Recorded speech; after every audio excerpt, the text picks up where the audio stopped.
If I got this man and these men, I don't need no spirit. God is a black man.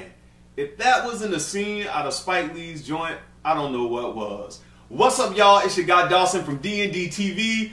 I am going to do a quick review on one of my favorite new shows, Preachers of Detroit. They're giving me a little more than Preachers of LA gave me, and this is episode 2, not episode 3. It's episode 2, and it's 1 step forward, 2 steps back. But since I'm going to dedicate this to the women, I'm going to go ahead and call it for Bishop Corletta Vaughn, Woman Thou Art Loose, because she wants these women to know, look, what are y'all so cowering down for? You're loose. Quit bowing down.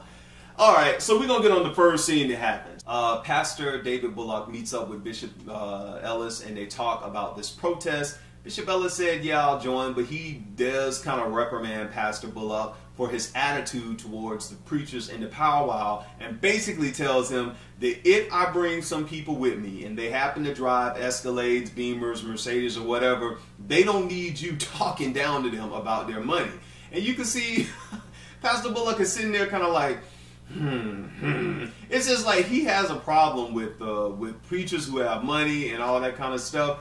And, you know, that's his thing. I honestly, you know, before I would say, you know, the pastor should give back, the pastor should do this, and I think churches should give back. If you go into a mega church, of course, if I was there, I would give back. But, hey, that's just me. Everybody's not like that. Pastor David Bullock goes on to the Gladys Mildred show, which is a talk show out in Detroit area, kind of like, I think it's 1200 Talk, and they talk about newsworthy events within the black community there, and things that are happening politically wise and social wise. David Bullock is going to make sure he lets his voice be heard, no matter if it's on the radio, through a bullhorn. He done already made, you know, us aware of that. We move on to the next, you know, big thing that happened tonight was the meeting with the ladies. All the ladies had a luncheon. All of them looked good at the luncheon. And then the subject came up about, again, with the women there, women in ministry. Of course, I didn't expect the Shelbys, Pastor Shelby's wife or his daughters, you know, to agree with any of the other women because of how they were in the season, you know, the episode before, where, you know, he's basically groomed that family to think that way.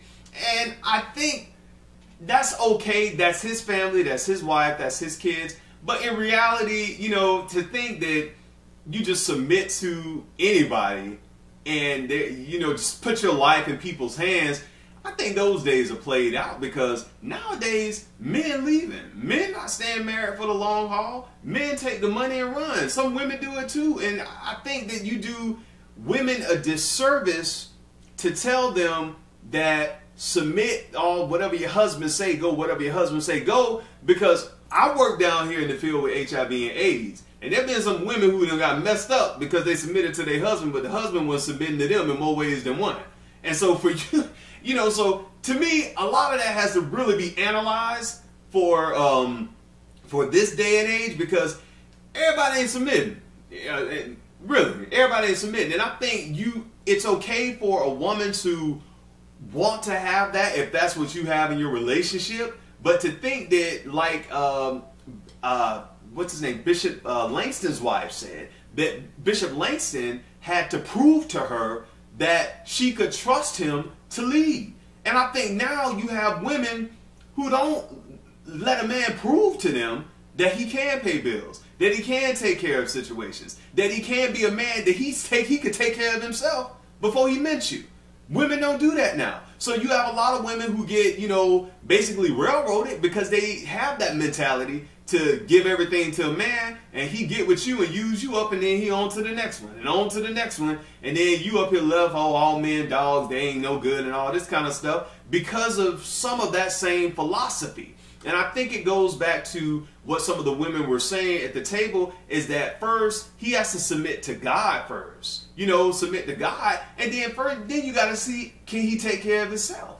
Because you just can't think because somebody is a man that you just gonna throw your whole life because you fell in love with this person. Because just because there are people who are in love with people now and who are married with them, but they don't know how to handle money. He's not faithful. He can't take care of business. He may not be rising to the occasion to be what a man should be, and some women are married to those kind of dudes. So I agree with what Bishop Vaughn was stating, and when she asked Evangelist Dorinda Clark, what do you mean about submit? Now, that was really impressive, because I had to really, say, what do you mean by that too? Because if you're submitting to only this man, like they said too, he should be submitting to you and then submitting to God. So I totally agree with that. I didn't like the Shelby's daughter's answer about the woman president, but then again, I am not surprised, because to me, he is just basically groomed his family. That's his family. They the Shelby Five. That's how he got them thinking. And some other people got their children thinking like that. And hey, whatever works for you and your family, God bless, man. That works for y'all. But in the real world with most people, it don't work like that. And but I say, hey, God bless them. Keep them, forever hold them, keep them in his presence, all that good stuff. But the whole scene at the table was really good. It was good to see that the Preachers of Detroit is basically touching on these issues that are constantly in the church and have been in the church since I was a kid, this whole thing about women preachers. Because there's some pastors, some leaders who are not just having it. No women preachers can come in their church.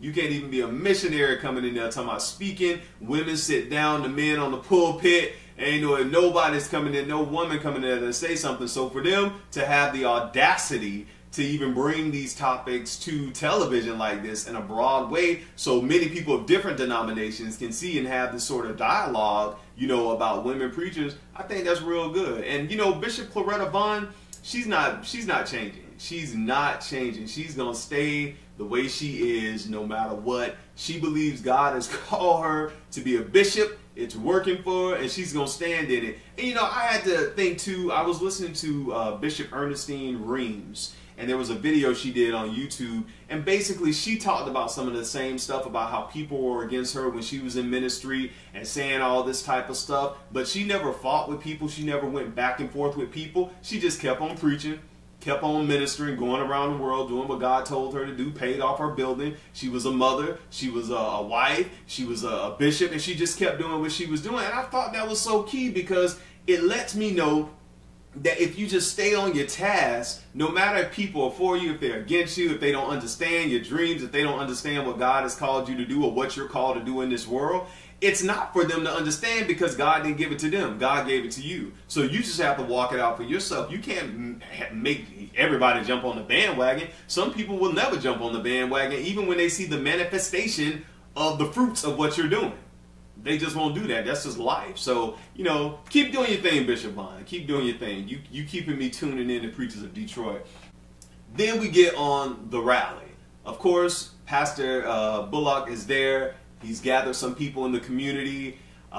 He has Pastor Mo, who was with him when he went into the inner city, looking at some of those abandoned houses and talking to the young men in the city. And Pastor Mo, if they do season 2, I hope they get you on there, because you are bringing that street vibe to these pastors. And I really enjoyed how you go back in the community and your little Escalade, doing your thing, helping the brothers out. And so he's there, and he's definitely got people coming in the march with their, their hoodies on. And he had a lot of speakers there, but there was no Bishop Ellis. Now, I was a little, not upset, but I was kind of like, wow, that was messed up for Bishop Ellis to say that he would come and help, because it really wasn't about his, disagreement with Pastor David Bullock. It was that you gave him your word, and when he tried to call you in the rally, you didn't even pick up the phone. You didn't even, answer or say this. You just didn't show up. So that didn't look good on your behalf. But then again, the show must go on. If you're called to do it, God gonna get you through it. And that's exactly what happened when Pastor Bullock took the mic. He said what he had to say. He was there. He did a prayer over the people in the community. And basically, it went on well, even without Bishop Ellis showing up. So tonight's episode was real good. I'm gonna keep tuning in for this. I'm really, loving Detroit. Actually, I'm liking Detroit more than I like Preachers of LA, and I like Preachers of LA. It seems like these pastors here are giving me more realness than Preachers of LA. Like I said before, it's more gutter. So until next time, I'm your guy Dawson. Oh, and somebody did hit me up. One of our viewers asked, what did I think last episode? Because I didn't hit on that when Pastor David Bullock was smoking a cigar. And you know what? I'm still not going to hit on it. I don't even know what to think about that. You know, he is Baptist. Until next time, I'm joking about that. Until next time, I'm your guy Dawson from D&D TV. Peace.